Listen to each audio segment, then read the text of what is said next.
वैसे तो अभी हम प्रगति यात्रा पर आपका रिएक्शन रिकॉर्ड कर रहे थे कि आप इस यात्रा को लेकर क्या सोचती हैं। विधानसभा चुनाव भी नज़दीक है। आने वाले दिनों में हम चाहेंगे कि डिटेल्ड, अनफिल्टर्ड, अनकट इंटरव्यू या पॉडकास्ट हम आपके साथ रिकॉर्ड करें। उस वक्त बहुत सारे सवाल जवाब हमारे होंगे। मदरसा को लेकर आपने बात कही है, मदरसा को भी लेकर कई समस्याएं हैं। उस टाइम हम आपसे जब सवाल जवाब करेंगे तो फिर उस टाइम हम आपको अवगत कराएंगे। मैडम, इस प्रगति यात्रा में जो नीतीश कुमार अररिया आ रहे हैं, क्या अररिया वालों को कुछ खास मिलने जा रहा है? जी, महसूस तो हो रहा है कि बहुत ख़ास। आपको पहले बता दें कि अभी हम लोग आ रहे हैं जिस हांसा पंचायत से, वहाँ पर एक आपका मॉडल स्कूल है। वहाँ पर बिहार का पहला स्कूल है जो रोबोटिक स्टडी आपके बच्चों को देगा। उस स्कूल को मैंने विजिट किया है। जी, वो बहुत ही एक मॉडर्न टेक्नोलॉजी का एक बहुत बड़ा स्तर है जो शिक्षा के क्षेत्र में एक बड़ा क्रांतिकारी कदम है। तो निश्चित तौर पर ये जो दिखाया गया है, इससे बच्चों को काफ़ी लाभ पहुंचेगा। दूसरे ये कि आपके यहाँ जो अल्पसंख्यक छात्रावास, उसकी ज़मीन आप जान रहे हैं कि ज़मीन की अनुपलब्धता के कारण आपके यहाँ अब तक अल्पसंख्यक छात्रावास नहीं हो पाया। निश्चित तौर पर वो राशि आपके यहाँ है और मुख्यमंत्री जी ने प्रशासनिक व्यवस्था में तमाम लोगों को लगा दिया गया है कि अल्पसंख्यकों के छात्रावास के लिए आपके यहाँ ज़मीन उपलब्ध कराए जाए।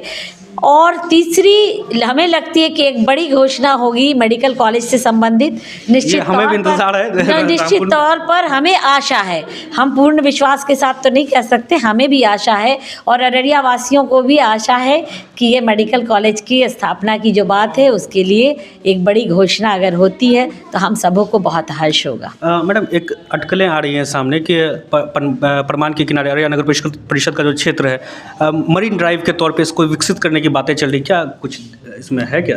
हाँ, सच्चाई यही है कि मरीन ड्राइव का चूँकि उन्होंने प्रोजेक्ट पटना में चलाया, उसी तरीके से वो चाहते हैं कि सभी ज़िलों में छोटे छोटे यूनिट पर जो नदियों का जहाँ से बहाव है, उनके तटबंध पर, वहाँ उनके जो तट है उन पर वहाँ जो है उसको सौंदर्यीकरण कर करके एक marine drive, mini marine drive जो आपको कहा जा सकता है, ज़िलावार हो, ताकि वहाँ पर स्वरोजगार की भी व्यवस्था हो, लोग वहाँ पर जाएं, एक पिकनिक टाइप से वहाँ पर लोग वहाँ पर एक टूरिस्ट स्पॉट बन जाए और निश्चित तौर पर एक बहुत ही खूबसूरत स्थल हो जहाँ बच्चे, जवान, बूढ़े जाकर बैठें और वहाँ पर उस नदियों का आनंद उठा सकें।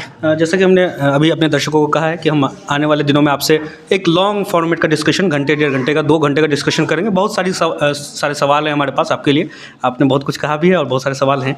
बस एक छोटा सा ट्रेलर चाहते हैं। क्या आप 2025 में चुनाव लड़ने के इच्छुक हैं? निश्चित रूप से देखिए, इच्छा तो सबकी होती है, बट तय करते हैं हमारे पार्टी के सर्वमान्य नेता। इच्छा सभी को है, हमारे पार्टी में जितने भी माननीय हमारे लोग काम कर रहे हैं सभी की इच्छा होगी, हमारी भी इच्छा है, लेकिन ये तय करेंगे हमारे सर्वमान्य नेता कि हमें वो लड़ाते हैं अथवा नहीं लड़ाते हैं।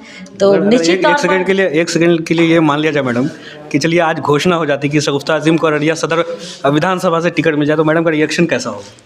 मुझे बेहद खुशी होगी, क्योंकि अररिया विधानसभा को लेकर हमारे अनेकों सपने हैं और पूर्व में मैंने यहाँ चुनाव लड़ा था तो निश्चित तौर पर मैं हार गई, बट मुझे वो ताकत, हारने से मेरी ताकत और भी दुगनी हुई है। तो मेरे हारने से मेरे सपने पूरे नहीं हो पाए, बट उस सपनों को साकार करने के लिए हमारी कोशिश अभी तक जारी है।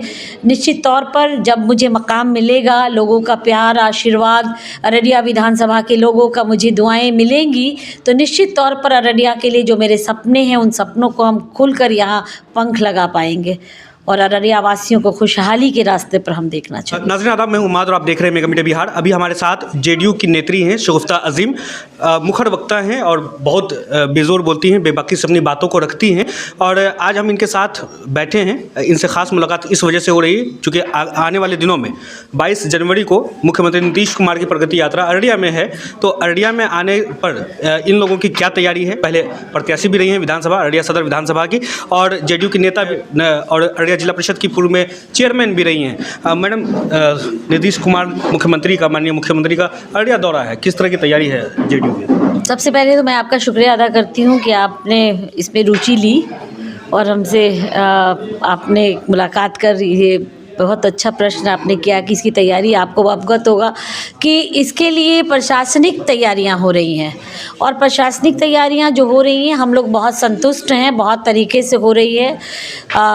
माननीय मुख्यमंत्री का जो उद्देश्य है प्रगति यात्रा का, वो उद्देश्य ये है कि जो अब तक उन्होंने काम किया है उसका फलाफल दिख रहा है कि नहीं ज़मीन पर। चूँकि सरज़मीन पर जो योजनाएं उन्होंने बनाई और जो उन्होंने लोगों से वादा किया था अपने चुनावी दौरे में, तो निश्चित तौर पर उन्हें ये देखना ज़रूरी था कि वो वादा हमारा सरज़मीन पर है कि नहीं।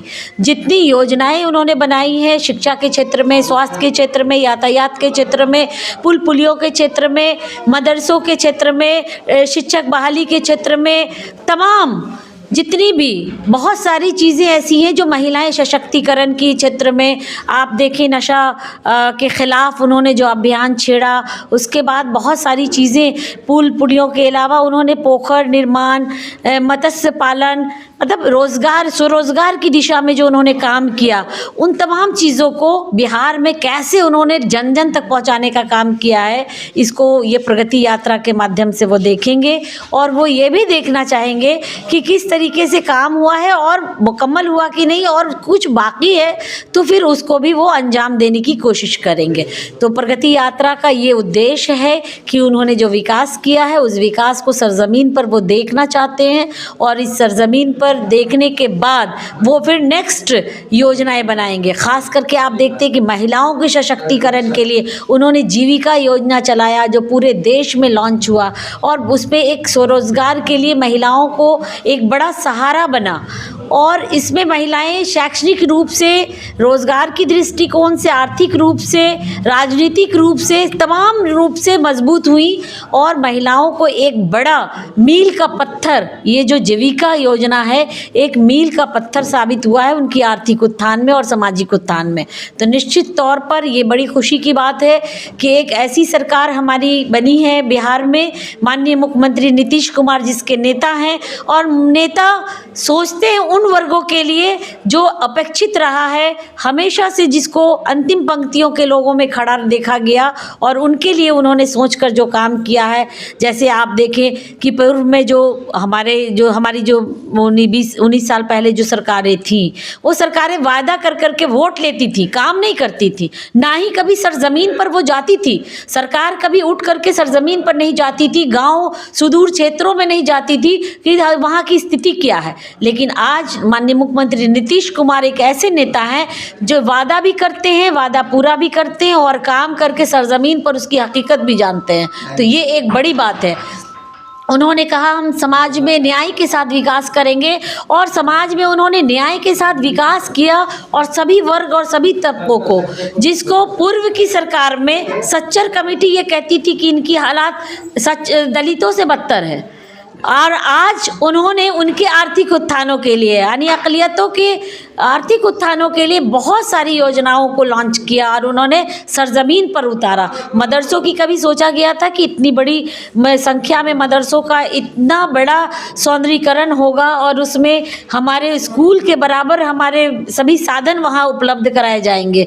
अगर मदरसे में साइंस की पढ़ाई हो रही है, स्कूल में साइंस की पढ़ाई हो रही है तो हमारे इक्विवेलेंट है। तो इस तरह से इन्होंने मजबूत किया है, अक़लियत समाज को मजबूत किया है, इन्होंने दलित समाज को मजबूत किया है, जिसको पिछड़ा वर्ग में रखा गया, जिसको अंतिम पैदान के लोगों में रखा गया, उनको मजबूत करके इन्होंने बिहार में खड़ा किया है। निश्चित तौर पर ये प्रगति यात्रा जो इनकी है एक बहुत ही क्रांतिकारी कदम और बहुत ही क्रांतिकारी सोच से ये यात्रा शुरू की गई है। हम प्रशासन के तमाम लोगों को धन्यवाद देते हैं जिन्होंने प्रशासनिक व्यवस्था में बहुत अच्छी तरीके से इसका इंतज़ाम कर रहे हैं। निश्चित तौर पर हम लोग 22 तारीख को सब मिलजुल करके, चूँकि संगठनात्मक रूप से पार्टी के नेता होने के नाते मैं सभी संगठन के लोग साथी के साथ, एनडीए के साथियों के साथ हम लोग सभी मिल कर करके इस कार्यक्रम को सफल बनाने में पूरी कोशिश करेंगे। जैसे मैडम ने अपना वक्त दिया है, प्रगति यात्रा पर मैडम का रिएक्शन हम रिकॉर्ड कर रहे थे।